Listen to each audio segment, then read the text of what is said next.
Hey, Sunday. It is Sunday. Good evening to everyone. Thank you for uh, all the texts and the messages, and thank God for blessing us to be clean another day. You know, I'm going to start off by giving God His praise. The God of my understanding, most gracious Heavenly Father, I thank you. I thank you for opening doors that was trying to close on us. I thank you for opening doors that did close on us, and you reopen them. Thank you for our struggles. Thank you for the things that we go through. Thank you for being clean. Thank you for everyone that come up on this site. Thank you for all the recovering addicts. Give a shout out to the 12 Steps of Narcotics Anonymous program, CANANA. I thank you for that. I thank you for the therapists. I thank you for the counselors. I thank you for the treatment facilities. I thank you for outpatient and inpatient and all the counselors that help us get back on track again. I thank you. And I thank you for just waking us up to see us Sunday and to take us through a week. My God, my God. All right. Hello, everybody. We are on step one, but before I get to that, I wanted to say on Friday when I talked, I spoke about 2 decades. It's more than 2. It's over 3 decades. And I wanted to make that correction. But anyway, hey, Auntie. Hey, Robin. How y'all doing? Had good service today. And I'm pumped up and I'm ready to go. We are on step one. Step one that's the one that got us started. That's the one that really gave me an input on what we need to do, how we need to get ourselves together, how we need to admit, how we need to know that we are powerless, how we need to know that the addiction is real, the disease of an addiction is real. And, our lives have become unmanageable. And that's what step one is talking about, is that we admitted that we were powerless over our addictions. You heard what they said, over our addictions, that our lives have become unmanageable. And it ain't just drug addiction. It's any kind of addiction that you know that you have that you're haven't been able to stop. And it was, when I talk about addictions, I talk about many addictions because I had many. But the one that got me started the first, so that I had became to know what many addictions was drugs and alcohol. People ask me all the time, say, Renee, how did you do it? I said, first of all, I can't, he can, so I let him. And that's step one, step two, and step three.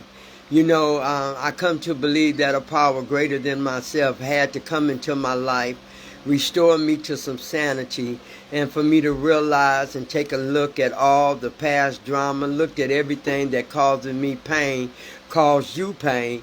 Recovery is a step that takes you further.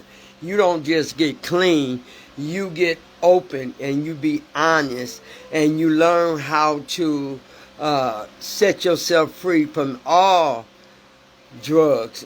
And I mean all, because I can't even count the many times that I did so many different drugs, but I'm to a place now that I don't have a problem admitting to anything.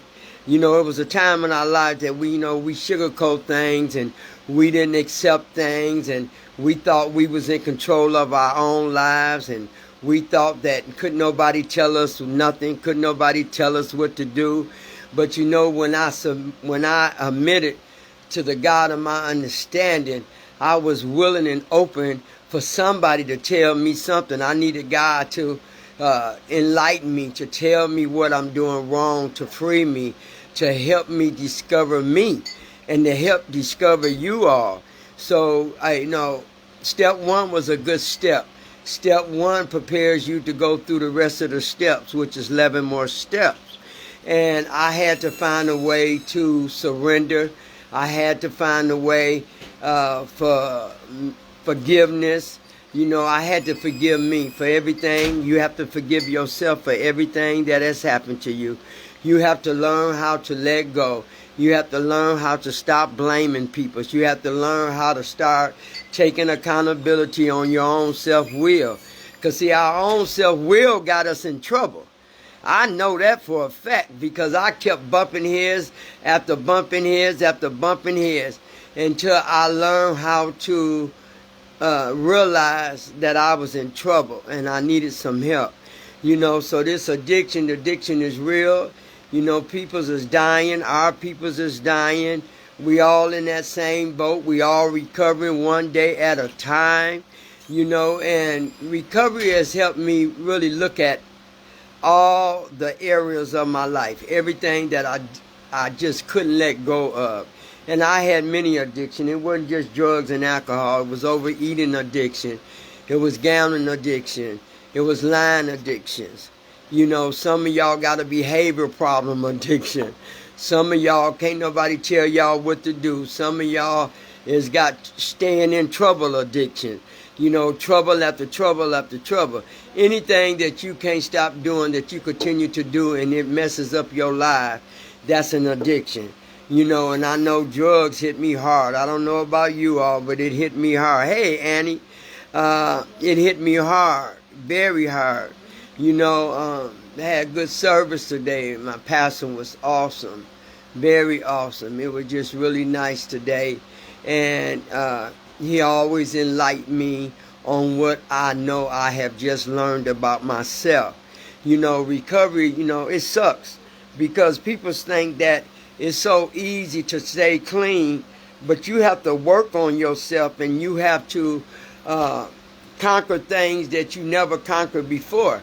And when we get to that place in our lives that we are willing to keep an open mind and listen and go to meetings and get you a sponsor and do service work, that's when you live your best life.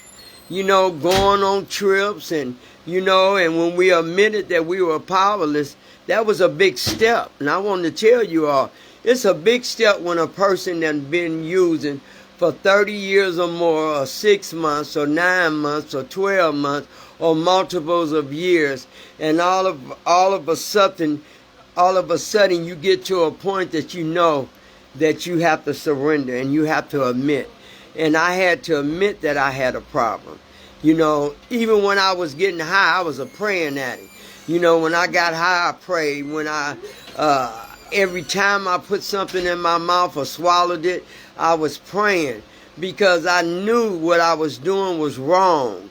We know what we be doing ain't right, but the disease of an addiction don't care about what's right or what's wrong. All it want us to do is kill ourselves. And I'm so glad that, that I have meetings that I can go to. We admit. When we admit, oh man, that was a big step for me because I didn't want to admit nothing. I was the person that isolated. I was the person that, I stopped taking phone calls. I was a person that didn't care, and I didn't know how to forgive myself because I kept doing the same thing over and over again. And when you come to the point of your life to where you're in trouble, when you know that people hate to see you coming, the same people used to be glad to see you, now the same people don't want to see you no more. Not in that predicament. It was people that loved me, totally loved me. And when they would see me come, they wouldn't answer the door, wouldn't answer the phone, close the blinds, and we already, devastated. We already know that we have a problem. We already know that things ain't right in our lives. But sometimes people make us realize if we don't get our act together, we're not going to keep them in our lives. We just not. So when it got to a point that I had to admit to the God of my understanding who's never left me, who always been there for us. He ain't never left none of us on the site, off the site. He's the same God yesterday than he was today, or today as he will tomorrow. And that's truth. Because the God of my understanding had to tell me, Renee, come on, you in trouble. Come on now, you ain't gonna last long this way. I had had an uncle that died, and he was one of my favorite uncles in the younger part of the uncles. And and that was my Uncle Floyd, and we miss him so much. And when you get on, and when you in that disease of an addiction, it don't tell us that we're lovable. It don't tell us that we kind. It don't tell us that we got a good heart as gold. It don't tell us none of that. All it tells us that we need one more hit, one more drink, one more pill, one more anything that's going to cause us from not feeling nothing. And when I got to the point in my life that I knew I was in trouble, I knew I had to admit. It says we admit. And that was the biggest thing. That was the biggest. Hey, my sister's on this, Evangelist Selena Green. She's on Tuesday night. I always tell y'all, if you want to hear some good preaching and, something to light your soul, I'm her biggest fan. She's on Tuesday night at 7 o'clock. But anyway, I wanted to say this. I wanted to say addiction is real. And it is so real, sometimes it's painful. It's painful when I hear that another addict has died.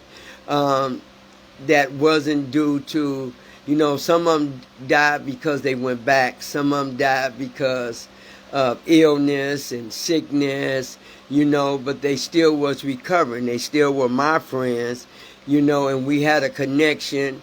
I just lost a friend girl. I told y'all on Friday. She stayed in the coma for about a week.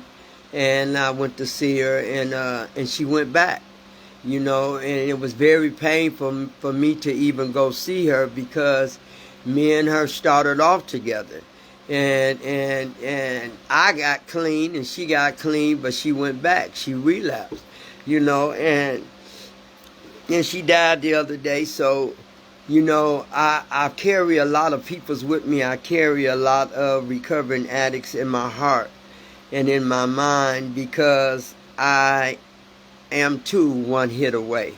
And I always have to be mindful of that. I'm no better than no one else. Y'all ain't no better than me. Hey, Tina, just seen you. How you doing? Okay, and I know that I had to get myself together. Either I was going to die. Let's keep it real. A disease of an addiction is, for one thing, is to steal, kill, and destroy. And I know for a fact that I had gave my life to drugs. It was all about the drugs. It was all about the alcohol. It was all about pills. It was all about all that, because I was not coping with my true feelings. I was not opening up. I was not trying to find a way out.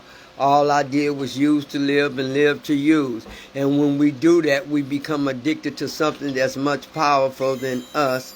And it's no way you're going to win using drugs and alcohol. I can tell you that right now. It just ain't no way in the world. It's going to do what it's supposed to do, and there ain't nothing you can do about it. But it's one cure that I know that it is, and that is don't use. Don't use drugs, don't use alcohol, don't use nothing. It says we admit it. I had to admit. I'm here. I'm in a mess. I'm in a world of confusion. I am so outdone. How could we let drugs so powerful take over our lives? And I had to ask myself that question. Was I so selfish to understand that I knew it was something?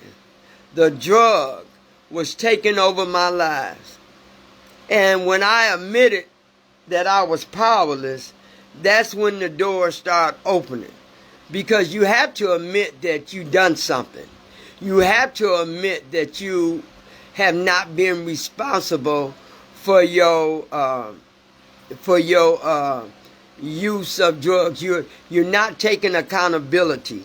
And once I learned that, and once I seen that my life was crumbling. Your life was crumbling. Anybody that used drugs, your life was crumbling. Ain't no use of you playing with it. Ain't no use of me trying to fix, manage, and control and tell y'all that, you know, you got high and you did very well and you were kind and you were nice and you was forgiving, and you were none of that. You were none of that. When we use drugs, we become all ugly things. You know, we painful in our own pain. You know, because we choose to keep using and we choose to keep making mistakes after mistakes after mistakes until we find ourselves so powerless, you know, to our addiction, and that our lives do become unmanageable. And I'm telling you the truth, it will become unmanageable, because you'll be doing some things that you thought nobody would, you would allow nobody else to do. But that's what the disease of an addiction is about. It's about destroying, it's about killing, it's about separating, it's about not having a connection to nothing but the drugs. And I forever would never go back to using drugs. And I remember people say, well, you should never say never. I ain't never going back to drugs. And when I say that, I mean that with sincere, because I found something that I lost long time ago, and that was joy and peace. I didn't have it. I wanted it back. And everything that I knew that Satan wanted from me, that he took from me, that I allowed him to take from me, I was getting it back. And the only way you're going to get it back and keep it is not to use it. Simple. If you go get it, you're going to use it. And if you get it and use it, you're on the race. And it's going to be a while before you make it back. And that's if you make it back. To keep it real, if you make it back. You know, sometimes when I'm in looking at my pastor, you know, and I love my pastor, you know, I love my pastor. We have bumped heads.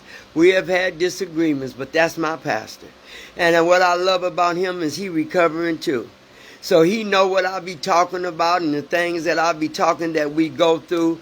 And you know, it says we were powerless. We were powerless when we took the first hit.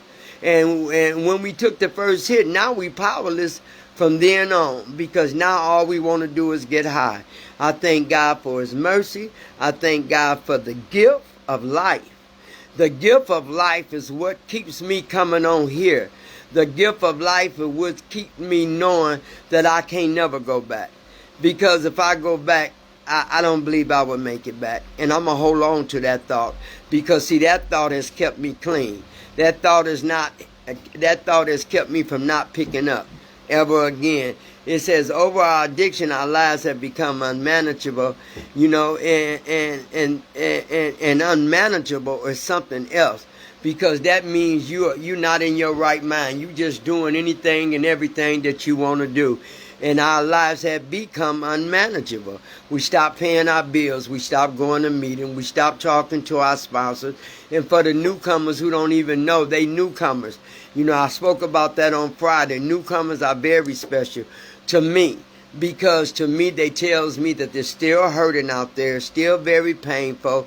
They still struggling, and they need to find a new way to live just like we did. We found a new way to live through treatment and through our counselors and through our therapists. And I thank God for my therapist. I even still thank God today, after being clean on 3 decades of being clean. I still pray for my counselors, pray for my therapists, because see, they enduring other people's. When I got clean, it didn't stop with me. Somebody behind me was coming, you know. And I realized that this addiction of this disease of an addiction is conning and baffler. It'll pull you in and you figure out, how did I get this far? How did I get myself in this situation? But we do. If you don't watch and stay focused on your surroundings and admit and surrender to all your addictions. And I say all because I had a lot of addictions. And I didn't know that until I started dealing with the first addiction. You know, the first addiction said we admitted. I had to. I didn't have no choice. You know, I had a choice. Let me take that back. I had a choice. I could have still kept using. I could have still stayed in that miserable life of mine, but I didn't want to. I was hurting mentally, emotionally, and physically. You know, the drugs had just told me I couldn't think the life of me. How did I let drugs get me to a place that it did? To where my self-worth didn't feel good no more. My thinking didn't feel good no more. My action didn't seem right no more. My ability to know what I'm doing, it left me long time ago.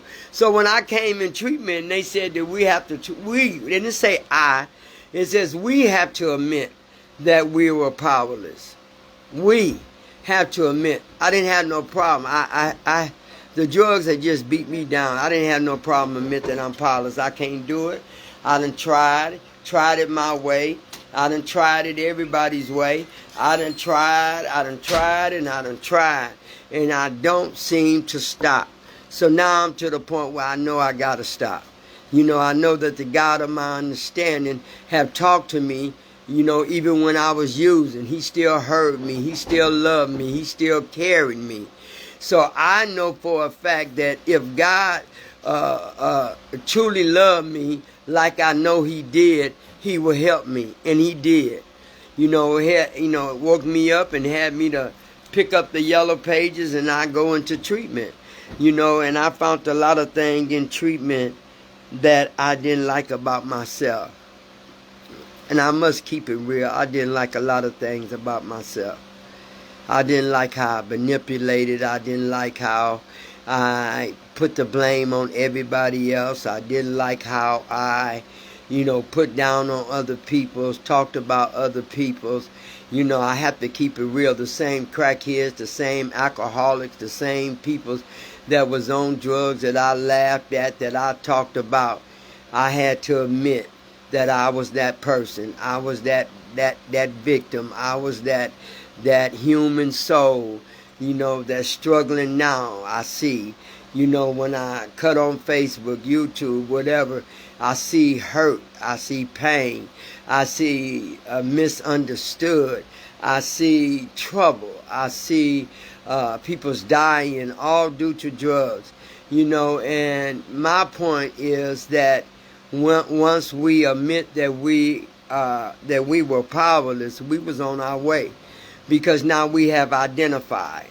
We have admitted to a God of our understanding that I am powerful. I am sorry. I didn't just tell him I was powerless.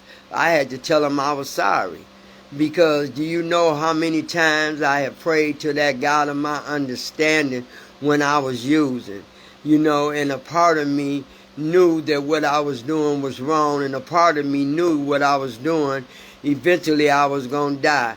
And I always thought, I always tell y'all this, I always thought that one of my kids was going to find me dead to drugs. I always thought that. I always saw my life. I always picture my life as being like that in my using. And your using, you will have a awakening of showing you things, how if you don't stop, if you can't surrender, if you don't admit, Renee, this is what's going to happen. And I had to get a point in my life to know that I'm tired. I'm done. I'm just totally done. I done messed everything up. I neglected my bills. I neglected myself.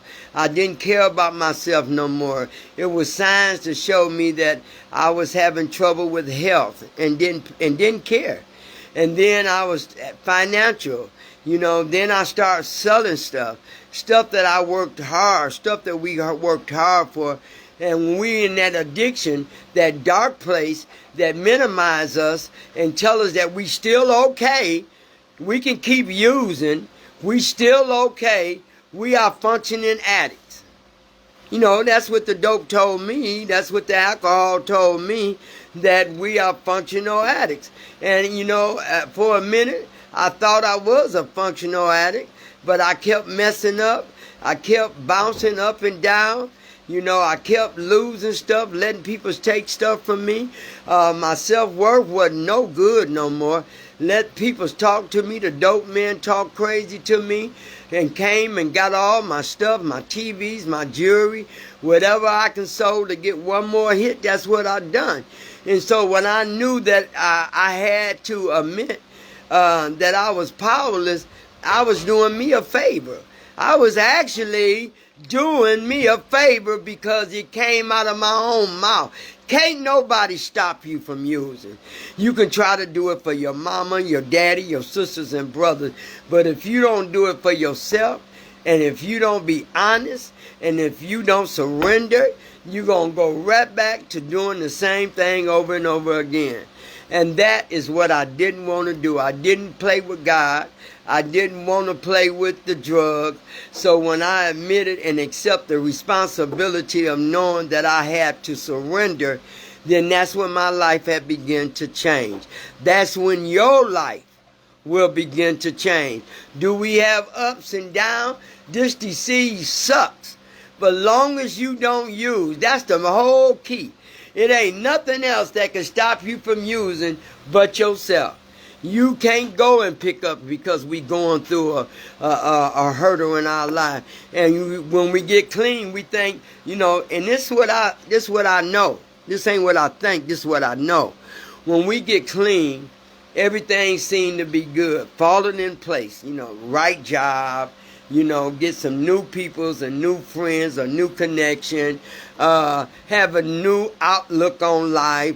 Things start getting better, we get a job, things is better, and all of a sudden, some people can't handle that. Some people can't handle the success of your recovery, and they go back. Some people still ain't worked on the things that caused them to use the drugs. And I keep telling people, unless you deal with the things that's keeping you getting high, then you're going to continue to get high. And I had to deal with a lot of things. I had to open the doors to a lot of things. I had to listen. I had to learn. I had to go to meetings. I know I did meetings, 90 days, didn't miss a day, because that's just how much I had to nurture myself back to life again. I was a walking zombie. We wake up in the morning, all we think about how we going to get another fix, or how we going to get some drugs. What lie can I tell today? Or what lie can I make you believe today, so I can get one more? I got tired. And they can't tell me when you get tired, you don't change. I did.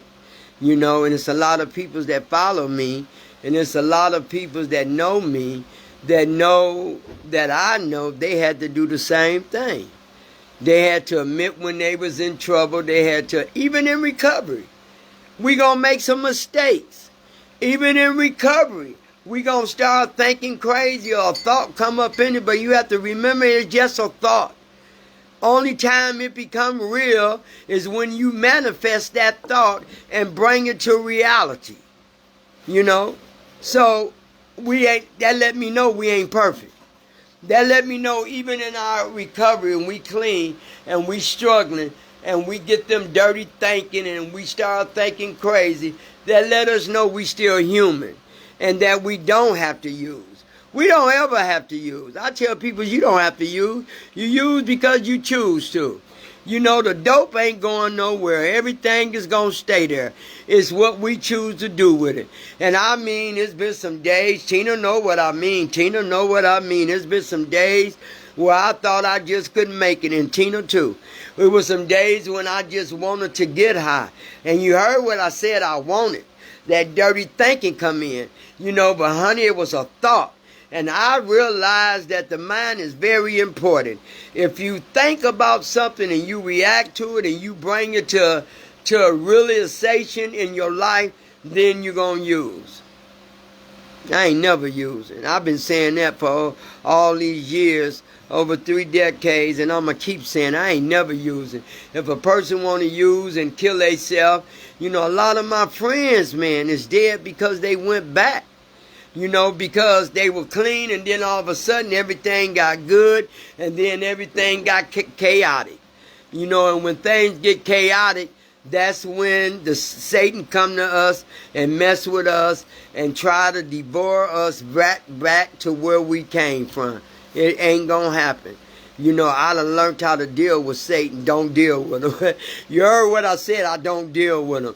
When he try to manifest in me the ugliness or bring in some ugly thinking, I have to let him know I'm not in control. God is in control of my life. You know, because I can't control nothing. All I can do is make mistakes sometimes by helping people or thinking I'm doing something right. But I didn't ease back on that. I had to apologize a couple of times, meaning to do well, and it didn't look that way. So, you know, now I'm just sit back and I chill. I admitted that I was powerless and that I know my lives have become unmanageable. They said, what is unmanageable? Unmanageable is the things that you used to do, anything that you're not doing it correct or you not doing it in the right way, and you're doing it to hurt other people, hurt yourself, and hurt loved ones around you. That unmanageability is terrible. We stop washing our butt. We stop taking care of our appearance. We stop taking care of bills. We stop taking care of our loved ones. We stop doing better than we used to with our kids.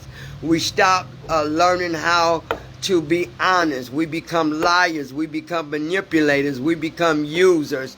We become all dirty words, you know, because of our youth. But when you get clean, when you serve a God like the God of my understanding, he will put good peoples in your life. He will put good thoughts in your life. He didn't say Satan would try to corrupt it, but that's Satan's job, because he know he running out of time. So when we came to the point in my life where I had to admit that I was powerless, you know, it seemed like I was giving up a lot because I wasn't using. Satan didn't like it because I wasn't using, you know, and I had to realize, man, you know, what I was doing to myself. We have to realize, for the ones who come on here, you keep doing the same thing. And ain't nothing going to change when it's due to drugs. Ain't nothing going to change. You go back to drugs, you're lost. You go back to drugs, your life, it will become unmanageable. You go back to drugs, your thinking is not going to be right.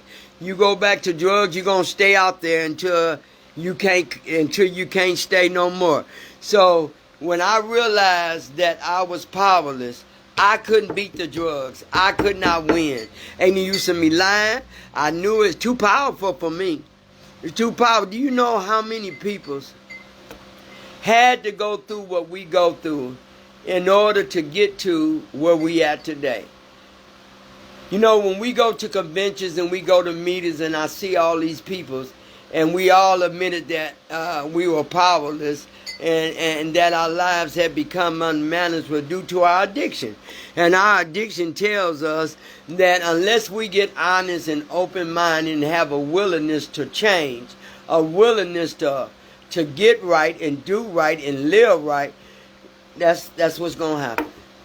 And I didn't know that I had so many addictions. I'm speaking about me.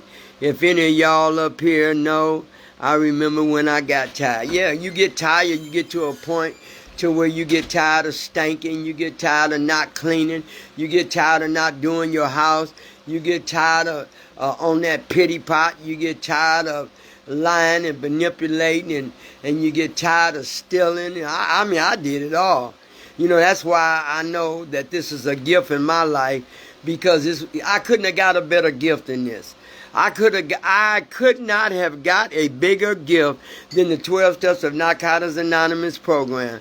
And the God of my understanding is all in it. So I ain't gonna lose. I haven't lost yet. And I will not lose. You know, sometimes my heart get heavy. Sometimes the death of a loved ones get heavy. Sometimes just being alone. You know, not having nobody that you at night to hold you. I'm okay with it though. Because see, when I get caught up on that, then I get the wrong thing. So that's why I stay in my lane. I ain't trying to do nothing. When God get ready to send me somebody, it would be just for me. It won't be for everybody else. It would be just for me. That's why I hold on. This is why I do what I do. This is why I do the will of the high power. You know, give my life to Him. Try to help other addicts, especially the newcomers. The newcomers, you know, I see them and I just grab them and hug them because I know what they're going through. I've been in their shoes. I've been where they at. And I know where they trying to go. And that's why it's very important for us that's clean and us that have multiples of years. And if you just have a year or 6 months, you try to help the newcomers. Because, see, some of the newcomers don't know about the 12 steps. See, this is, I know because I get the messages. I never know who see me on YouTube. Now I'm on YouTube. I never know who see me on YouTube, on Facebook. But when they text me or they call me because my number is there and they ask me certain questions. You know, Renee, when you was a newcomer, did you still get cravings? Yes, I did. The cravings never, you know, the cravings got better. I'll put it that way. Because seem like when you start doing good and everything, Satan will bring something to you and you would like the beer look good on the TV. Or if you go past somebody smoking weed, you remember when you smoked weed. But see, all that is a gift too. To me. All that's a gift to let me know when I still smell the weed, it's still doing what it's doing. And I'm grateful that I stopped. You know, and when I see people's drinking or getting mad or getting angry or too happy, trigger happy, too happy when they're using the alcohol, it's still a gift for me. Because I remember when I was on alcohol, I remember when I hit a car, multiples of cars, thinking I was the best driver on the highway. See, I remember, and I always have to know and learn that I have to stay in the lane that prepares me for greatness, that prepares me for better. I had to realize when I admitted, and when I admitted that I was powerless, why did I give so much of my life to drugs? And that was the one I beat myself up the most. All the money I spent on drugs to hurt me, to hurt myself. All the money that I put in my mouth to kill me. Because we don't know when the heart gonna tick-tock out. We don't know. We taking a chance. You know, so when I surrendered everything. My ugliness, my thoughts, my self-centeredness, my compulsiveness, I surrender to it all because I realized I didn't just have addiction to the disease of the drugs and alcohol. I had addiction of a personality addiction. I had so many addictions, and you don't know how many addictions that you bring into your life due to your using.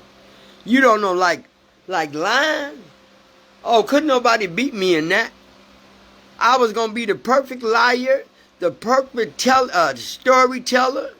I was going to be the perfect everything to get one more hit on drugs.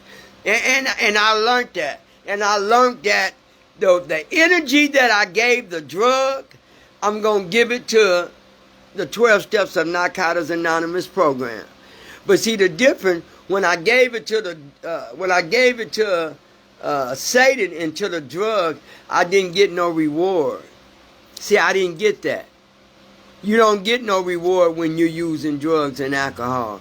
You get hurt, you get pain, you get misery, you lose your peace, you lose your joy, you lose your self-worth, and it makes you think ugly. See, I didn't get nothing when I was using drugs.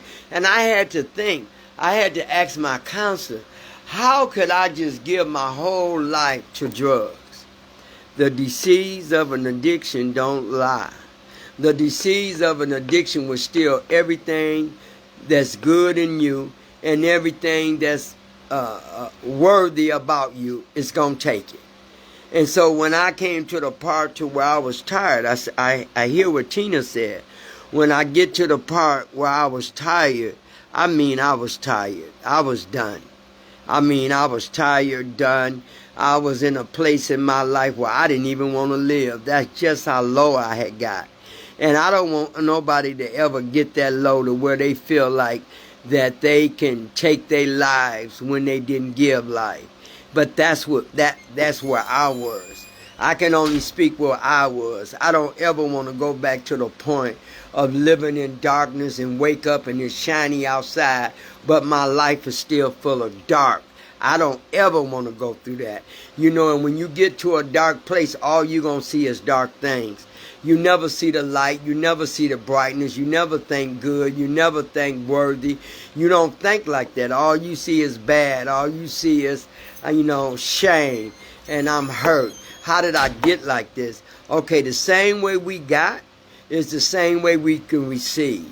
We got what we wanted. Now it's time for us to give back so we can receive something better. And I'm telling you, I got a second chance at life through the 12 steps of Narcotics Anonymous program. Narcotics Anonymous program told me that our life, when we came in, our lives was unmanageable. And it was. It was so unmanageable when I first came in treatment. All I can do is cry for the first 3 or 4 days. I was very pain. I was in so much pain. I didn't know how I was going to get out of this. I didn't know how I was behind 3.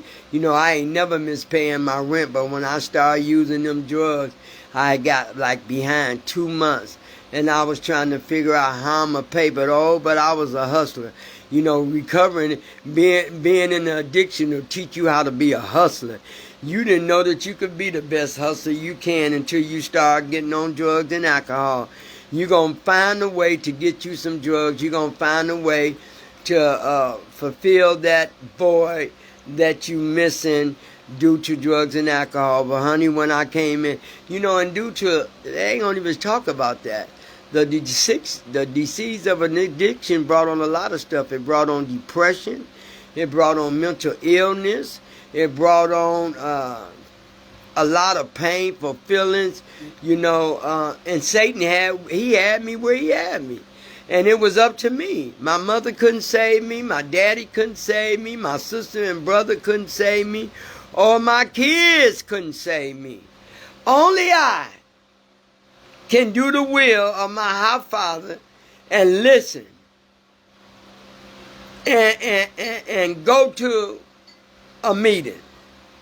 And when I went to a meeting, it wasn't bad.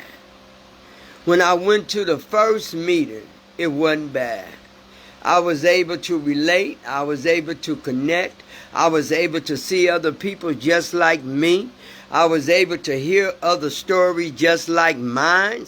I was able to understand the disease of an addiction. And I can understand that since I've been clean. Let me tell you something about being clean. The disease of an addiction would tear us apart.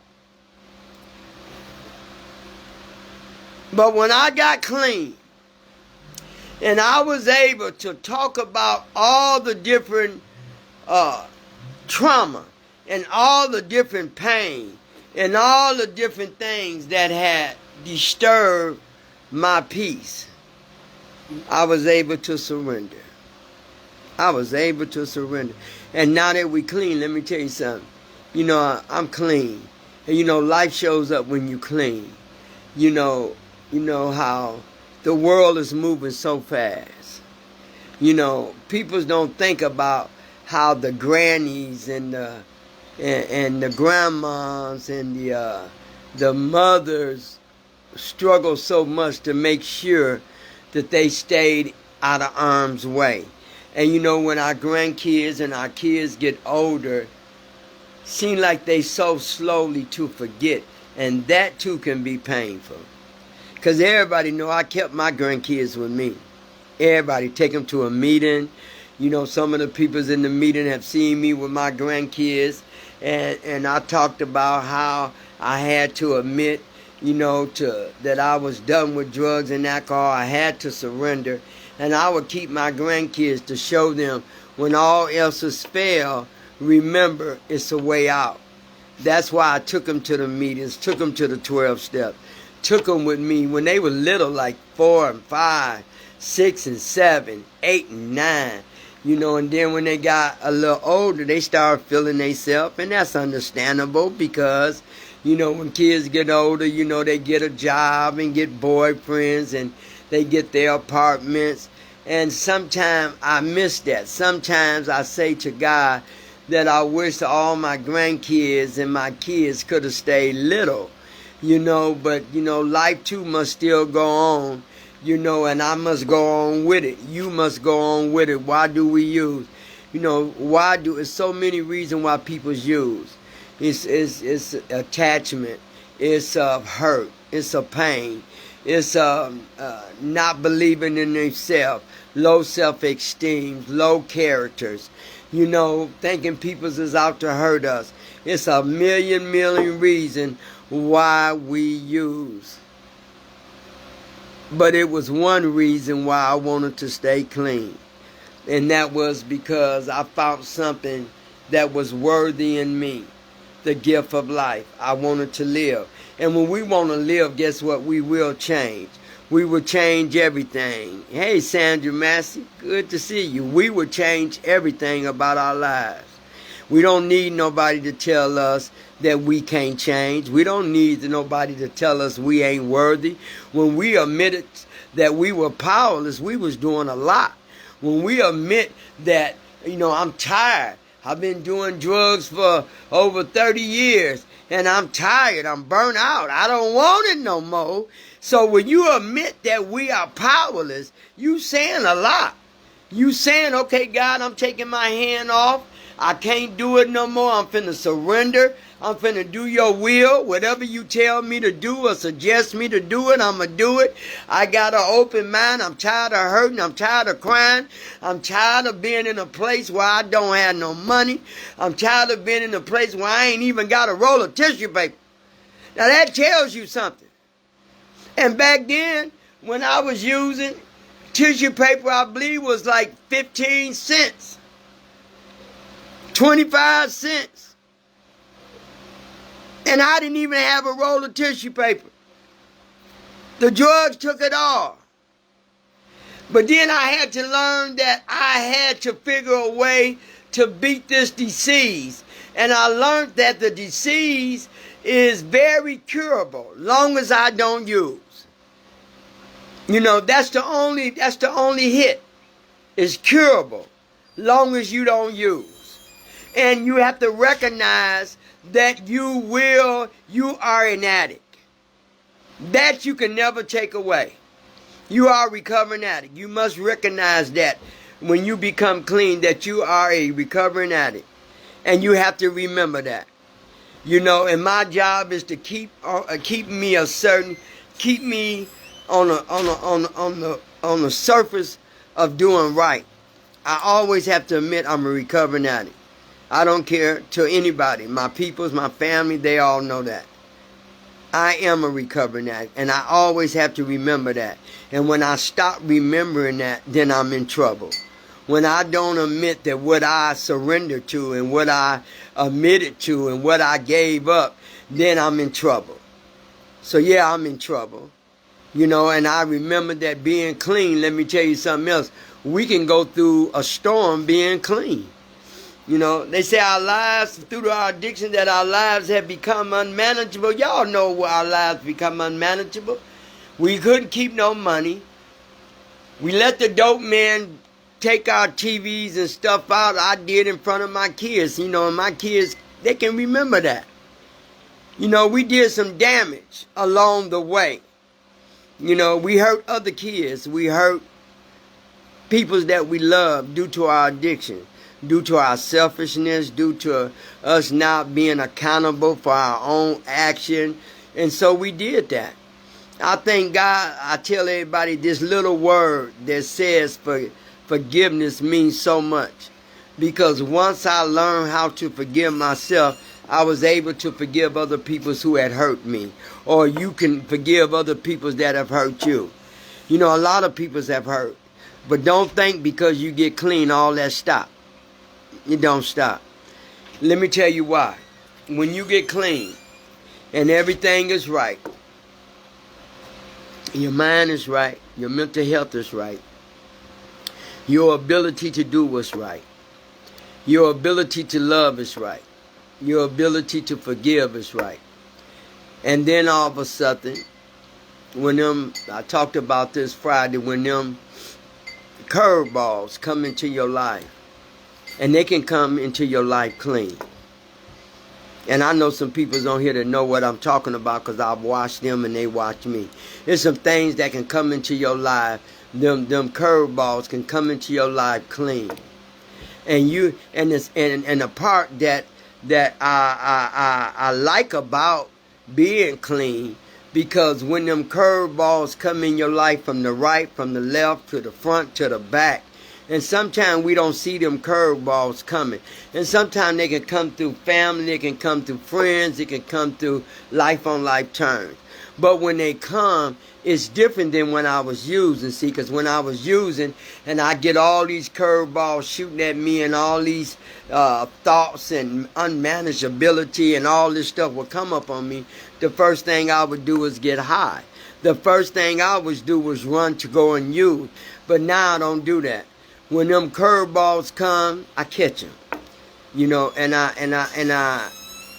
look at it, and I'm like, okay, why is you coming at me? And I had to tell myself, we ain't exempt. Because we get clean, stuff gonna happen. Stuff gonna come in our lives. People's gonna come in our lives and hurt us. People's gonna treat us like we're unworthy. But one thing I like about the gift of the 12-step program is that they taught me how to use all these tools from 1 to 12. How to bring them into my life, manifest it into my life, and see what step I'm on, where I'm at. Why am I feeling all this? Why am I going through this?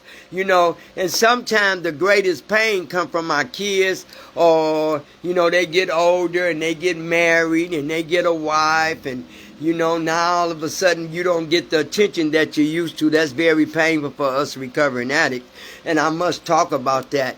Seem like friends and everybody become more important than their own mama. But then I had to realize they go through their process. They have to learn their way. I have to continue to be strong and continue to do what I need to do for me. Because if I put my sight on the problem, then I lose the sight of what I need to do. So I have to deal with all my feelings and pain. So that's why I'm telling you, don't think because you get clean, don't think because you get 60 days, 90 days, a year, or multiple years, that ain't nothing going to come at you. Curveballs going to come at you.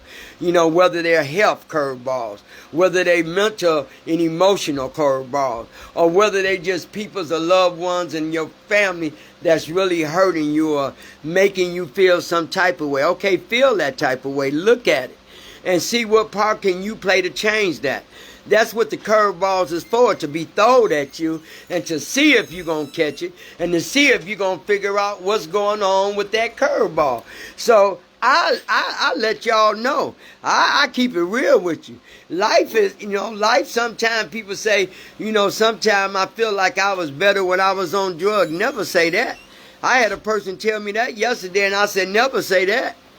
Because it was God that took you out of that dungeon while you was in it. I ain't gonna never say I wish I had stayed on drugs, because, see, my drug use, maybe y'all drug use wasn't like that, but my drug use was very painful, very awkward, very confusing, very manipulated. I can't afford, I'm glad that I got a gift, what I call a gift of life again. I'm glad God allowed me to get myself together and look at my failures and look at my disappointments and look at what I did wrong. It made me a better person. It will make you a better person too. Don't focus on hurt. Don't focus on how people make you feel. Focus on how to make yourself feel. Because them same people that I noticed that hurt me, or I was feeling bad against, or was very hurt, it's still going on, and sometimes they don't even know they hurt me. And that's crazy, because sometimes when you get clean and one of your kids or somebody say something to you, or they hurt you, or they get married, or they get a girlfriend, and now you're not important. We feel like you're not important. Because they make us feel that way sometimes. But it's okay. Because, see, I know who I have. And I know God, the same God that I serve, the same God of my understanding, is going to have to deal with you just like he dealt with me. See, that I ain't forgot. It's no better person. It's nobody better than nobody. So whatever feeling I'm feeling, I just feel it. I go with the feeling. If something, that's got me way out of whack, I call my sponsor. And they said, Renee, we can't believe you had a sponsor. I still got a sponsor. Because no matter how great you think you are, no matter how much you think you got, no matter how much clean time you got, you gonna still need somebody to check you. You still gonna need somebody to help you. You still gonna need somebody to talk to. Sometimes, and I got the number one man. I used to have two people, which was God of my understanding and my mother. But now I got God. And then I got my sister and my kids. But there's some things we can't tell family. Some things we got to just take it to the God of our understanding. Because he the only person I know that I've tried and that it manifests to be all good. And that's who I take it to. I take it to him. Take it to him through prayer. I take it to him through voice. I talk to him. He's a part of my life every day. He is my life. And that's why I believe I haven't used. It's because I keep him real close. Because don't think because I got decades of years of clean time. Look, I can lose that in one day. In one day, I can lose it all. And that's why I take everything to God. I take it. Sometimes when I'm going through things and I'm hurt and people's hurt me on purpose or people get jealous of you and don't like you because of what? I don't care what it's because of, because it don't bother me no more. It used to bother me that people didn't like me. And that come from one of my stigmas of when I was using. I always tried to pacify. I always tried to nurture everybody else. I always tried to give everybody else. And I wasn't getting nothing in return. So all I got in return was hurt and how to deal with the hurt. So this is what happens when we admit to God that we are powerless over our addiction and that our lives have become unmanageable. Yeah, I was powerless. I couldn't do it no more. I just couldn't do it. And my life did become unmanageable. It did. It did come unmanageable. Because I was sleeping with Tom, Dick, and Harry. And thank God I didn't catch nothing. And then on top of that, I was manipulating and lying. And then I was hurting my kids. Then I was hurting me. And I'm the most important one in this recovery. And I had to learn. Then I hurt family members and people that was really praying. It's the prayers of the righteous avail it much. So I know my great-grandmama and my grandmama was praying for me. My mama was praying for me. But God knew. He knew. He knew he was going to fix me and mold me and carry me until I come to the point in my life that I knew I had to do something different. I knew I had to do something different. Didn't nobody have to tell me. You just know. You know enough is enough. Come on, Renee, enough is enough. You're doing too much. You're lying too much. You're stealing too much. You're going to go to prison. You're going to go to jail. You're sleeping with people's husbands. You're doing this and you're doing that. Or I was done. The drugs had me thinking I was Superwoman. Couldn't nobody hurt me. Couldn't nobody do nothing to me. Couldn't nobody. And that's how I was thinking. But now that when I look back over my life and I see what I gave up, it was really nothing. It was really nothing because everything that I gave up, I got it back, but I just don't use drugs. Every TV that I sold, I got it back triple. Every time I miss rent, I ain't miss no more rent. Every time that I sold my clothes, I got triple clothes. So everything that we lost, it was nothing. It was materialistic stuff. That's why I tell people, stay grounded. Because I see people that go back that had many years. And it was very hurtful, because I saw it coming. We as addicts can see when another addict is falling. I can see it.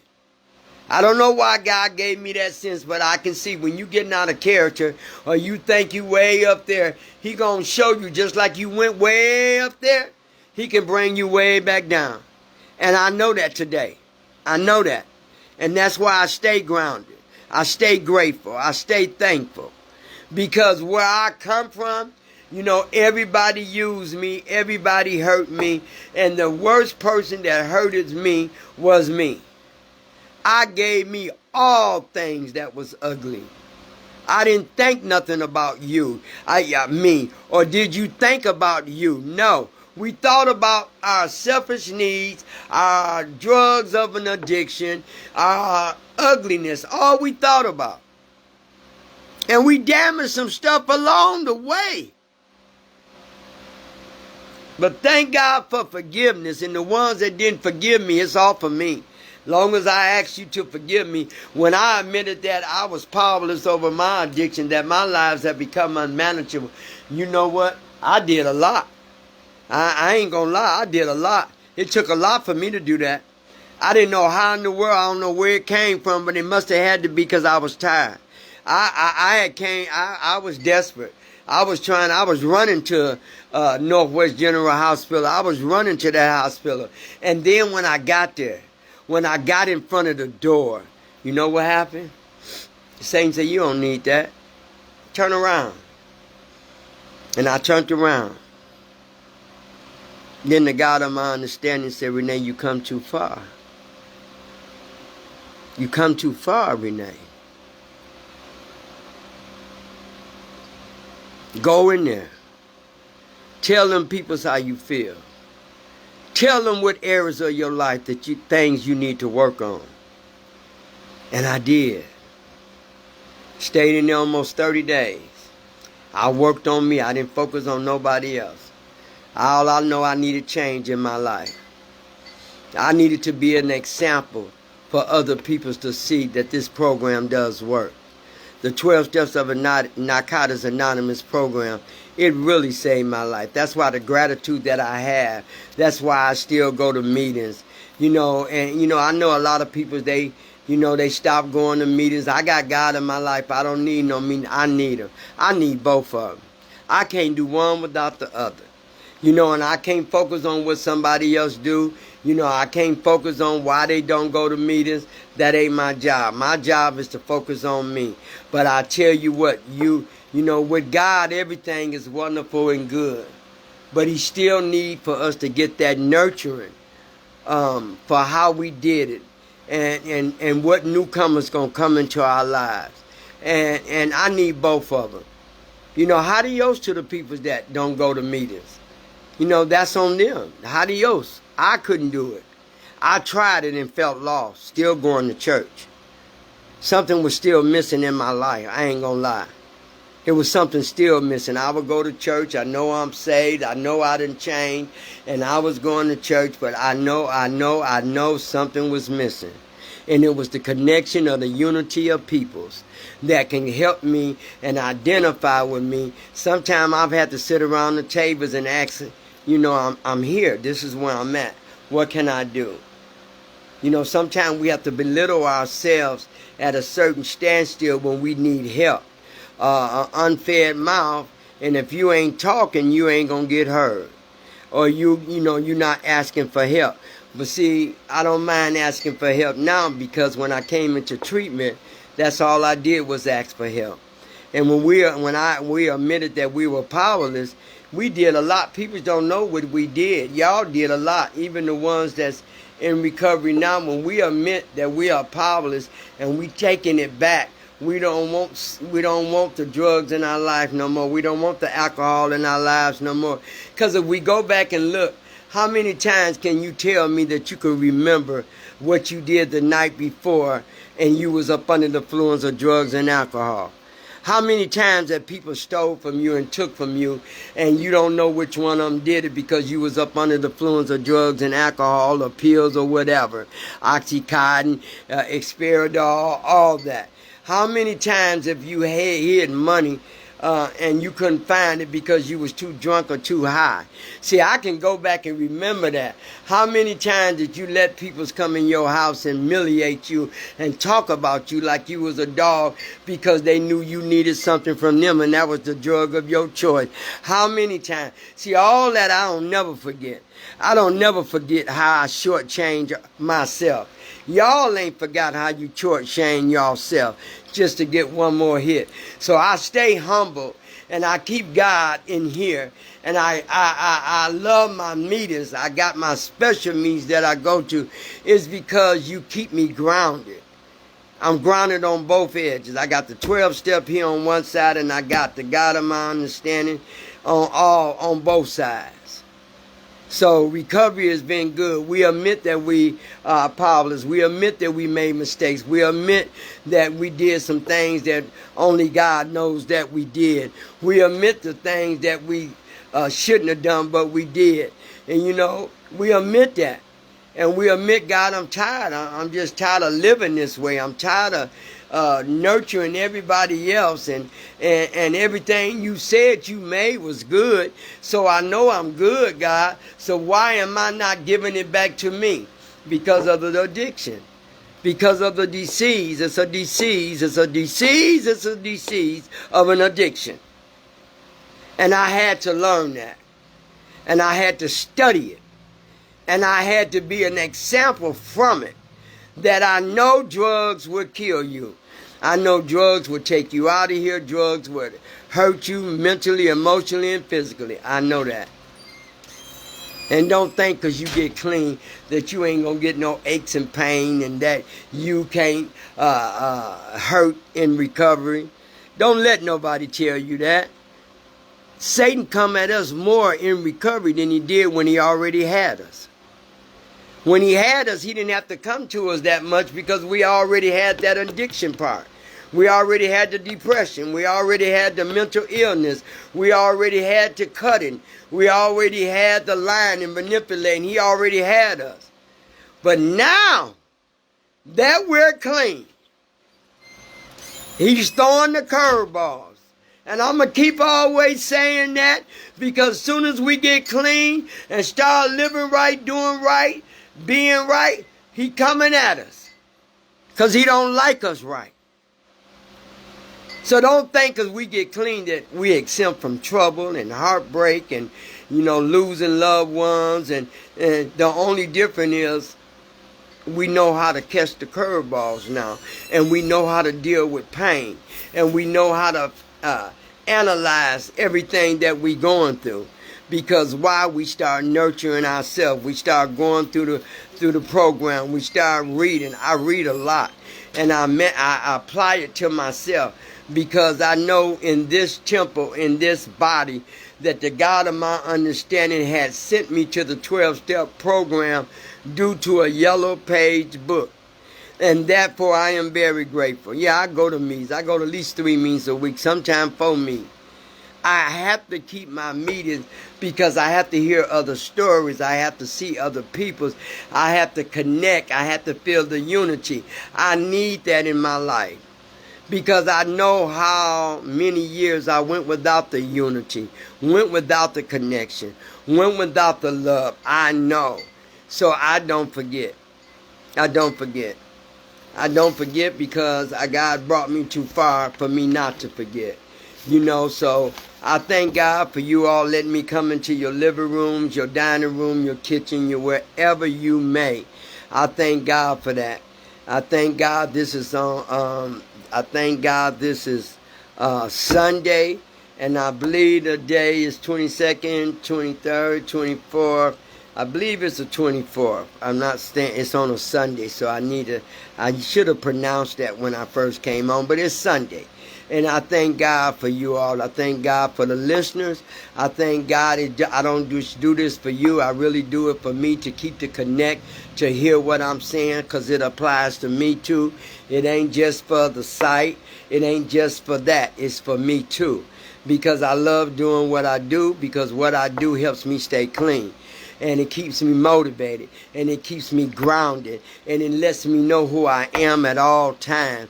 And I hope you have learned. I hope you have gained something. Don't ever let nobody come into your life and you clean and take all your joy and all that away, because they can if you allow them to. You stay connected. Some of these people, some of our loved ones, some of our kids, they ain't got to where we at yet. They ain't nowhere where we at. You know, surrendering, admitting, and giving up and letting go. You know, some of them ain't there yet. That's why we have to keep praying for our family members and our loved ones. I thank y'all so very much for being a part of my life. You know, for being a good part in my life that's been nurturing for me and to me. I never take nothing for granted no more like I used to. Everything was, it had to be that way, or it had to do this, or it had to happen this way. No, it didn't. It did not. People don't have to listen to you for an hour. People don't have to hear what you're saying for an hour. People can always be doing something better and something different for an hour. But somebody do need to hear this. Some newcomers. And a lot of newcomers I get on here. When I tell you no lie, a lot of newcomers. And they text me, and I don't know who texts, and they say I'm an addict. You know, because I tell people, if you're calling me and you want to talk, just say addiction. You know, so I won't think you somebody else and hang up on you from them old crazy people who be calling you all the time. But anyway, God has blessed us to have a whole nother week. And that we should be grateful for. And do right, be kind, and be nice.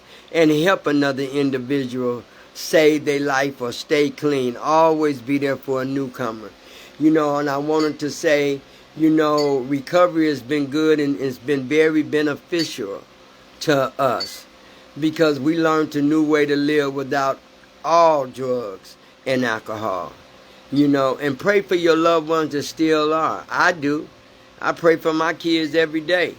I don't do the things that they do now. I did it, and it don't make me no better than them, but it makes me more wiser than them. And pray that they get that way, that they live long enough to get that way. So I thank y'all so very much. I thank you for Sandra, Tina, for Robin, for my sister, for my auntie Wanda. I thank y'all for the ones who I can see. I don't know the name because everybody don't put their names on here, you know. So I have to go back and look a couple days or a day after. But I thank y'all. I ain't caught up on how many is on here. If it's just one, that's just one. I did my deed for the day. I'm never caught up on that. I always thank God for just waking me up and giving me some insight of what I need to talk to my peoples for, because I love my peoples. I love y'all. Thank y'all. We've been blessed to have another week. Next Sunday we'll be on step 2. We come to believe that a power greater than ourselves could restore us to sanity. Now that's a good one. I always say that. It's always something different. I never stay on the same stride. I always do something different. But that one right there is one of my favorites. I said one of them. You know, so thank y'all so very much. Have a blessed Sunday. Stay safe. And I'll see y'all next Friday and next Sunday. You know, Friday I come on at 7. Fridays I come on at 8 to 9. And Sundays I come on at 2. So I thank y'all for being a part of my story. May God continue to bless y'all and keep safe. And tell somebody you love them today, just for today. Thank you. Bye.